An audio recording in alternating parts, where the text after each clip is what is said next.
2000 ரூபாய் கொடுத்தா ஓட்டு போட்டுருவாங்க. அந்த 2000 ரூபாய் குடிக்கக்கூடிய அமைச்சர் தான் பெரிய தேர்தல் தெரிஞ்சவர்னு ஒரு மனநிலை உருவாக்கி இருக்க பாத்தீங்களா? அப்பெல்லாம் ஒண்ணுமே கிடையாது. நான் 21ல இவங்களோட எல்லாம் ஒர்க் பண்ணிட்டு வந்தேன். ஒருத்தனுக்கு ஒண்ணுமே தெரியாது. திருப்பியும் சொல்றேன், நம்பாதீங்க. அவரு வேலு, அவரு நேரு, அவரு செந்தில் பாலாஜி, நான் உதாரணமே சொல்றேன். அவரு அண்ணன் அரசியல் விட்டு போயிட்டாரு. நம்ம அழகிரி என்ன இருக்காரு பாருங்க, அதுக்கு மேல ஒரு ஃபார்முலா கிடையாது. திருமலா ஃபார்முலா ஓட்டு போட்டு கரெக்டா சொல்லுவாரு. 1,97,000 ஓட்டுல 1,95,000 ஓட்டு திமுக கிடைச்சிருன்னு சொன்னார். ஒரு நேரத்துல கரெக்டா கொடுத்துருப்பாரு. கடைசியில என்னாச்சு? அவர் அரசியலும் இல்ல, மக்கள் அவரை நிராகரிச்சுட்டாங்க. இந்த மாதிரி காசு மட்டுமே நம்பி பெரிய தேர்தல் தெரிஞ்சவங்கன்னு ஒரு பிம்பத்தை உருவாக்குறாங்கல்ல, கிடையவே கிடையாது. ஒரு சாமானியன் ஒரு பண்ணையாரை எதிர்த்து 67லையும் 77லையும் மாற்றத்தை உருவாக்கி சாமானியன் ஜெயிச்சாங்க. அந்த அரசியல் தான் இந்த 26ல நடக்க போகுது. அதை நம்ம நம்புவோம், அதை உறுதியா நம்புங்க. இந்த பணபலம் கூட்டணி அதெல்லாம் ஒண்ணுமே கிடையாது.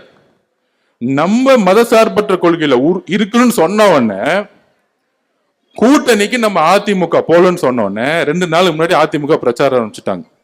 அது என்ன ஷூட்டிங் அவர் கரூர்ல பண்ணாரு. எவ்வளவு கொடூரமான கேவலமான மனநிலை இருந்தா இப்படி ஒரு பிரச்சாரத்தை உருவாக்குவாங்க அதிமுகவும் பிஜேபியும்? சொல்லுங்க. அவங்க தான் கரூருக்கு வந்தாங்க. அங்க இருக்கிற இபிஎஸ் பொதுச்சாளர் தான் சொன்னாங்க இது திமுக தான் காரணம்னு. பிஜேபி குழுவே சொன்னாங்க இது அவங்க தான் காரணம்னு. ஆனா என்னைக்கு மதசார்பற்ற சமூக நீதினு சொன்னாரோ அன்னைக்கு திமுகவும் அதிமுகவும் பிஜேபியும் 3 பேரும் சேர்ந்து எதிர்க்கக்கூடிய வலிமையான தலைவர் மாறிட்டார்.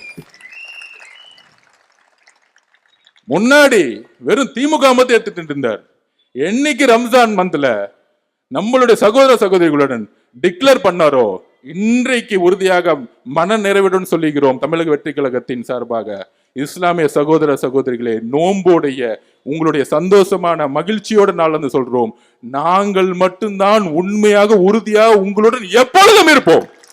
எப்பொழுதும் இல்ல, உயிர் உள்ள வரை எங்கள் மீது தாக்குதல் ஏற்பட்டாலும், எங்களுடைய எலும்புகள் உடைக்கப்பட்டாலும், மதசார்பற்ற கொள்கையிலும் சமூக நீதி கொள்கையிலும் நாங்கள் எப்பொழுதும் உறுதியாக இருப்போம் என்பதை நாங்கள் இங்க பதிவு பண்றோம். நாங்க ரமலான் மாநிலத்துல அந்த அளவிற்கு எங்களுக்கு நீதி வேண்டும்.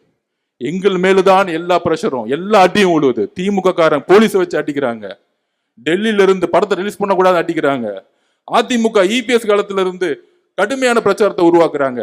ஆனால் இதையெல்லாம் அமைதியாக தன்னுடைய பிரச்சாரம் மூலமாகவும் மக்களுடைய ஆதரவு எங்கிருந்து உருவாகுதுன்னா நம்ம தலைவர்கிட்ட ஒண்ணு இருக்கு. அது என்ன தெரியுமா? உண்மை, நேர்மை, இன்னொன்னு துணிவு.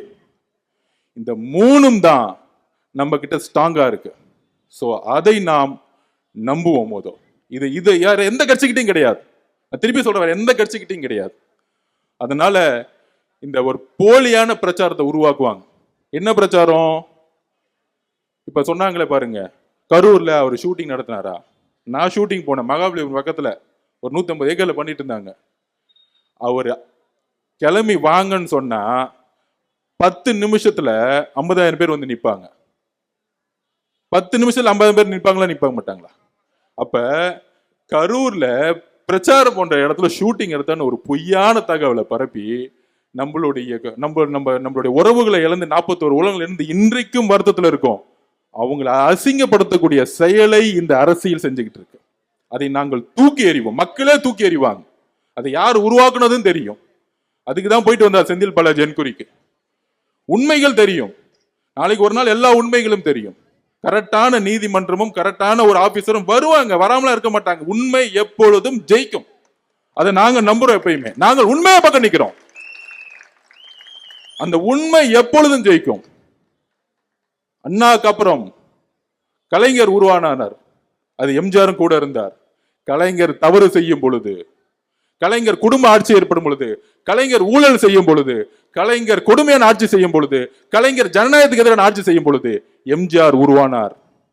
எம்ஜிஆர் ஜெயிக்க முடியுமான்னு கேட்கும் பொழுது காலமும் நேரமும் இயற்கையும் மக்கள் ஒரு தலைவனை உருவாக்குவார்கள். ஆனா அவர்கிட்ட உண்மை இருக்கணும். அப்படிதான் எம்ஜிஆர் உருவாக்குனாங்க. உடனே எம்ஜிஆர் போயிட்டாரு. எம்ஜிஆர் போயின உங்களுக்கு எல்லாம் தெரியும், ஐயோ அவ்வளவுதான், அதிமுக முடிஞ்சிச்சு, தமிழ்நாட்டில் இனிமேட்டு இந்த குடும்பம் மட்டும்தான், கலைஞர் தான் எல்லாம் அப்படின்னு வீறு நில போட்டாங்க எல்லாரும். அந்த அம்மா கடுமையா உடல் மொழியிலையும் அசிங்கசியமா பேசினாங்க. நீங்க எல்லாம் பார்த்திருப்பீங்க, பெண்களுக்கு தெரியும். அசிங்கசியமா இவன் கூட இருந்தாங்க, அவன் கூட இருந்தாங்க, உருவம் எப்படி, சேலையை பிடிச்சி இழுத்தாங்க, அடிச்சாங்க, சட்டத்தை போனா. ஆனால் மக்கள் ஒரு வலுவான தலைவரை உருவாக்குனாங்க இந்த குடும்பத்துக்கு எதிராக. அதுதான் அம்மா. அந்த அம்மா தான் ஆர்கே நகர்ல நின்று வெற்றி பெற்றாங்க. அந்த அம்மாவை ஜெயிக்க வச்ச மண் இது. அதான் சொன்னேன் இந்த மண்ணுன்னு. அப்புறம் அந்த அம்மா இறந்துட்டாங்க. இறந்த பிறகு ஐயா இபிஎஸ் அவர்கள் வந்தாரு. கடந்த எல்லா தேர்தலையும் தோல்வி. ஏன் தோல்வி? மக்களால் உருவாக்கப்பட்ட தலைவர் அவர் கிடையாது. மக்களால் தேர்ந்தெடுக்கப்பட்ட தலைவர் அவர் கிடையாது. அம்மா சசிகலா அம்மா அவர் அப்பாயின்மெண்ட் பண்ணாங்க. கடைசியில் சசிகலா அம்மா யாருன்னே தெரியாதுன்னு சொல்லிட்டாரு. அப்புறம் எப்படி மக்கள் நம்புவாங்க? அப்ப மக்கள் நிராகரிச்சுட்டாங்க. அந்த ரெட்டையிலன்னு சிம்பிளுக்காக இன்னைக்கு ஒரு 17-18% ஓட்டு இருக்கு. அவ்வளவுதான் இன்னைக்கு அதிமுக. நம்ம லேட்டஸ்டா எடுத்த சர்வேல திமுகவோட நம்ம 2% அதிகமா இருக்கும் இன்னைக்கு. இதுதான் உண்மை. அதான் பயம் உங்களுக்கு. அதிமுக 3ஆவது இடத்துக்கு போயிருச்சு. அதனாலதான் விமர்சனம் தலைவர் விஜய் மேல பயங்கரமா. யாரு? 3 பேர் ஒண்ணு சேர்ந்துட்டாங்க. திமுக, அதிமுக, பிஜேபி. இப்ப 3 பேரும் ஒன்று சேர்ந்து ஒருத்தர் எதுக்குறாங்க. அந்த 3 பேர் யாரு தெரியுங்களா? அந்த 3 பேர் கூட எத்தனை கூட்டணி இருக்கு? இது தமிழக வரலாற்றிலே நடந்ததில்லை. ஐயா எம்ஜிஆர் அவர்கள் கூட கம்யூனிஸ்ட் இருந்தாங்க. டெல்லி கூட நீ சப்போர்ட் பண்ணுச்சு இன்டைரக்டா. ஆனால் இன்னைக்கு ஒரு ஆள், ஒரு கட்சி, ஒரு சாமானிய கட்சி, இளைஞர்கள் ஒட்டுமொத்தமா நிக்கிறாங்க. யார் எதிர்த்து? திமுக கூட 26 கட்சி கூட்டணி. ஸ்டாலின் சார் பதறாரு. நேத்து ஏதோ ஒரு அம்மா திடீர்னு வந்து நம்ம கட்சிக்கு வந்து திடீர்னு போச்சு. பார்த்தா திடீர்னு அந்த அம்மாவை கூப்பிட்டு பக்கத்துல நிக்க வச்சு சால்வை போட்டுட்டு இருக்காரு. எவ்வளவு பயம் பாருங்க ஸ்டாலின் சாருக்கு. யார் யாரெல்லாம் திட்டுறாங்களோ முதலமைச்சரை பர்சனலா பாக்குறாரு நம்ம தலைவரை. அப்ப அவருக்கு எவ்வளவு பயம். ஒரு பயம் இருந்தா இந்த மாதிரி எல்லாம் செய்வாங்களா? ஒரு முதலமைச்சர் ஸ்டேச்சர் இருக்காங்க, ஒரு யூடியூப்ல பேசுறவங்களை கூட்டிட்டு போய் ஒரு சால்வையா போட்டு வாங்க வாங்க வாங்க வாங்க வாங்க விஜய் சாரை திட்டீங்களா? அப்ப திமுக நீங்க திமுக இப்ப திமுக சேரணும்னா ஒன்னே ஒண்ணுதான். நம்ம அண்ணன் விஜய் அண்ணன் நீங்க திட்டுனீங்கன்னா ஒரு 10 லட்ச ரூபாய் கொடுத்து வாங்கன்னு சால்வை போட்டு கூட்டிட்டு போயிடுவாங்க. அவ்வளவு ஒரு கேவலமா கட்சியை மாறிடுச்சு திமுக இன்னைக்கு. அண்ணா எப்படிலாம் உருவாக்குனார்? கடமை, கண்ணியம், கட்டிப்பாடு, சமூக நீதி, இருமொழிக்குள், இதெல்லாம் எனக்கு உண்மை தெரியாது. நீ திமுக பத்தி இந்த சமூக நீதினு என்னன்னு தெரியுமா? சமூக நீதியா? சமூக நீதிலாம் தெரியாது. கான்ட்ராக்டர், கமிஷன், உனக்கு எவ்வளவு வரும் எனக்கு எவ்வளவு சொல்லுன்னு சொல்லிட்டு போயிட்டே இருப்பான். இதை தவிர ஒண்ணுமே தெரியாது. நம்ம சம்பத்தன்ன பேசுற மொழியில இன்னும் புரியவே புரியாது அவங்களுக்கு. நம்மளை பார்த்து கொள்கைக்கிறான். நான் கொள்கை இல்லைன்னா வாங்க உங்க பையன் முதல்ல உங்களுடைய உதயநிதி அனுப்புங்க, கலைஞர் டிவிக்கே நான் வரேன், ஒண்ணுமே பிரச்சனை இல்லை, லைவ் வைங்க போதும், நான் பேசுவோம், 2 பேரும் உட்காந்து பேசுவோம். வரமாட்டாரு.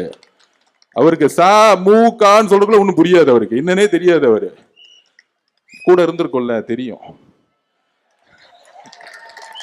பாம்பின் கால் பாம்பறியும். நம்ம பாம்பு இல்ல, ஆனா இந்த கூட இருக்கும்போது தெரியும் நீங்க என்ன பண்ணுவாங்கன்னு. அப்ப இன்னைக்கு இருக்க என்ன சூழ்நிலையில இருக்கிறோம்? நம்மளை பார்த்த உடனே நம்மள வந்து மைண்ட் எல்லாம் இது பண்றாங்களாம். அது என்ன திமுக 26 கட்சிப்பா, என்னப்பா தனியா வந்து திமுக? அதுக்குதான் நான் அன்னைக்கே சொன்னேன், அந்த பிகிலு படத்துல ராயப்பன் கேரக்டர்ல அப்படி போகும்போது அண்ணா தனியா வந்து மாட்டிக்கிட்டாருண்ணே தொக்கா அப்படின்னு. தனியா வர்றதே உங்களை போட்டு அடிக்கிறதுக்கு தான்டா. அதே சீன் தான் வர 26 தேர்தல். நீ 26 பக்கம் பேர் ஒன்னா நில்லு. அந்த 26 கட்சி கூட்டணி எப்படி நம்ம சொல்லணும்ல இன்னைக்கு. அதுல நம்ம யாருமே வந்து குறைச்சு சொல்ல. அதுல இன்னைக்கு 26 கட்சி கூட்டணி எப்படி இருக்குன்னு பாத்துக்குவாங்க. திராவிட இயக்கத்தின் தமிழ் தேசியத்தின் போர்வால் அண்ணன் வைகோ அவர்கள் 4 சீட்டு. திமுக எந்த அளவிற்கு தலைவர்களை அசிங்கப்படுத்தி ஏமாத்தி துரோகம் பண்றான்னு பாருங்க. 5 வருஷம் ஒன்னா இருந்துட்டு கரெக்டா நாமினேஷன் பண்றது 1 வாரத்துக்கு முன்னாடி கூட்டணியை கூப்பிட்டு பேசி 4 சீட்டாம். அதுல 3 சீட்டு உதயசூரியனா, 1 சீட்டு மதிமுக சிம்பிளாம். இது என்னடா குழப்பமான ஒரு கூட்டணி. இந்த ஒரு படத்துல சொல்லுவாங்களே 40+30 இல்ல 42+28 இந்த மாதிரி. அது என்னடா 1 சீட்டு மதிமுக, 3 சீட்டும் திமுக. அப்ப அந்த கட்சிக்கு வந்து ஒரு இதுவே இருக்கக்கூடாதா? அவங்களுக்கு செல்ஃப் ரெஸ்பெக்டே இருக்கக்கூடாதா? ஐயா மதிமுக தலைவர் எவ்வளவு பெரிய தமிழ் தேசியத்துக்காகவும் திராவிட இயக்கத்துக்காகவும் பேசினாரு. அந்த கட்சி இன்னைக்கு எப்படி ஆகி இந்த திமுக கூட சேர்ந்ததுனால தன்னுடைய கட்சியோடைய சுய கௌரவத்தையும் இழந்து இன்னைக்கு எதுவுமே இல்லாம போயிடுச்சு. 3 சிம்பிள் கொடுத்தா என்ன ஆகும்? மதிமுகல இருந்து 3 சிம்பிள் வாங்கினா அவன் திமுக காரன். ஒரே ஒரு சீட்டு கொடுத்திருக்காங்க. அப்ப அந்த மதிமுக கட்சி ஒழிச்சுட்டாங்க. கம்யூனிஸ்ட் தோழர் கடுமையா இவங்களுக்காக போராடினாங்க. இவங்க என்னென்ன பிரச்சனை மூலம் கூடியே நின்னாங்க. 6 தொகுதியில் 5 தொகுதி கொடுத்துட்டாங்க. இருந்தா ஏரியில போனா போ. எப்படி அப்ப கூட இருக்கக்கூடிய தோழர்கள் கூட இருப்பாங்க, 4 தலைவர்கள் கூட இருப்பாங்க, கீழே இருக்க ஒருத்தருக்கு எல்லாம் நம்ம பக்கம் வந்துட்டாங்க. அதுதான் திருப்பி சொல்றேன். அப்பையில இருந்து திமுக கூடிய கூட்டணி கட்சி தலைவர்கள் மட்டும் தான் இருக்காங்க. தொண்டர்கள் எல்லாம் டிவிக்கு பக்கம் வந்துட்டாங்க. அப்புறம் மார்க்சிஸ்ட் கட்சி போராடுவாங்க தொழிலாளர்களுக்காக. இன்னைக்கு வரைக்கும் சீட் வந்து கதறாங்க, கெஞ்சுறாங்க. இருந்தா கிளம்புனா கிளம்பு. என்ன உளவியல்? ஏன்னா பணபலம் இருக்கு அவன்கிட்ட, கொள்ளை அடிச்சு பணத்தை வச்சிருக்கான். அப்ப இந்த பணத்தை வச்சு நாங்க யாரு? நாங்க இல்லைன்னா பிஜேபி எதுக்க முடியாது. இந்த பிஜேபிங்கிற அழுத்தத்துக்காக திமுக கூட்டணி கட்சிகள் தன்னுடைய சுய கௌரவத்தை இழந்து, தன்னுடைய தொண்டர்களுடைய ஆதரவும் இழந்து, கட்சியும் இன்னைக்கு காணா போயிருச்சு. அதுல ஒரு எக்ஸாம்பிளே சொல்லிடுறேன். அண்ணன் ஜவஹர்லால் அண்ணா நல்ல தலைவர், முஸ்லிம் தோழர்களை கடுமையா வந்து பணி செஞ்சவர். இன்னைக்கு அந்த கட்சிக்கு எம்எல்ஏவே கிடையாது. அந்த கட்சிக்கு என்ன சிம்பிள் கொடுக்குறாங்க? உதயசூரியன் சிம்பிள் கொடுக்குறாங்க. ஒரு சமூக நீதி அரசுன்னு சொல்றாரு முதலமைச்சர் ஸ்டாலின் அவர்கள். சொந்த கட்சிக்கு ஒருத்த கட்சி ஆரம்பிச்சான்னா அவங்க சிம்பிளை நிக்க வச்சு ஜெயிக்க வைக்கிறதான கூட்டணி. அந்த கட்சி அப்படியே அபகரிக்கிறது என்னது? பிஜேபியோட ஸ்டாண்டு தான் திமுகவோட ஸ்டாண்டும். ஒருத்தனோட கட்சி அபகரிக்கிறது தான். இப்படிதான் மதிமுக அபகரிச்சுட்டாங்க. அடுத்தது நம்மளுடைய ஜவஹர்லால் கட்சியே இல்ல. அப்புறம் முஸ்லீம் லீக் கட்சி 2020 3 சீட்டு கொடுத்தாங்க. ஒரு சீட்டு கூட ஜெயிக்கல முஸ்லீம் லீக். ஏன் தெரியுமா? திமுக தோக்கடிக்க வச்சுட்டாங்க. அவங்களுக்கு முஸ்லிம் சகோதரர்களும் கிறிஸ்துவ சகோதரர்களும் தலித் சகோதரர்களும் அதிகாரத்துக்கு வரத்துக்கு திமுக விருப்பமே எப்பவுமே கிடையாது. சும்மா பேரு மட்டும் சமூக நீதி சொல்லுவாங்க, ஆனா அவங்க அதிகாரத்தை உருவாக்க மாட்டாங்க. அண்ணல் அம்பேத்கர் என்ன சொன்னாரு? அதிகாரத்தை அடைவதுதான் சமூக நீதிக்கான அடித்தளம். எல்லோரும் சமத்துவத்தை உருவாக்கணும்னா அதிகாரத்தை அடையணும் ஒரு கட்சி. அப்ப நான் அப்பையில இருந்து பதிவு பண்ணிட்டே இருந்தேன். உருக்கமா நான் இன்னைக்கும் பதிவு பண்றேன். அண்ணன் திருமாண்ணன் அவர் மேல எங்களுக்கு அன்பு இருக்கு, மரியாதை இருக்கு. நான் அப்பயே சொன்னேன், இவங்க எல்லாம் ஏமாத்துவாங்க, இவங்க நம்பாதீங்கன்னு. இப்படி சொன்னதுக்காக என்ன கட்சி விட்டு தூக்குனாங்க, அதை விட்டுருங்க, அது பிரச்சனை இல்லை. அப்ப திமுக வந்து இல்ல நம்ம பிஜேபி எதுக்காக எப்பயுமே முதலமைச்சர் ஸ்டாலின் ஒண்ணு சொல்லுவாரு, நம்மெல்லாம் வந்து சீட்டு கூட்டணி கிடையாது, நம்மெல்லாம் வந்து ஒரு கொள்கைக்கான கூட்டணி. ஏன் கொள்கைக்கான கூட்டணின்னா கூட இருக்க உங்களுக்கு சீட்டு கொடுக்க கூடாதா? இன்னைக்கு காலையில பதிவு பண்றாரு அண்ணன் திருமாண்ணன். எவ்வளவு வலியோட பதிவு பண்ணுவாரு. வளரக்கூடாது என்று நினைக்கிறார்கள், போராடி தொகுதிகளை பெற வேண்டும், போராடி நிதியை திரட்ட வேண்டும், நெருக்கடிகளுக்கு இடையில் போராடி வேட்பாளர்களை தேர்வு செய்ய வேண்டும் என்ற பணி சுமைகள் எனக்கு ஏராளமாக உள்ளன.